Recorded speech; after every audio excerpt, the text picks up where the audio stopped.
dito, guys. Ganda dito.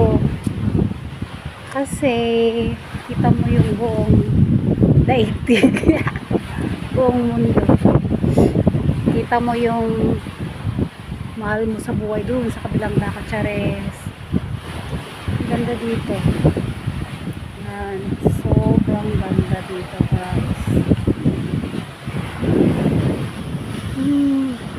Ayan, pag sawa ka na sa buhay mo, pwede ka na rin tumalon dito. Ayan. Ganda mag-stay dito. Ganda dito. Nakakatanggal ng pagod. Yan.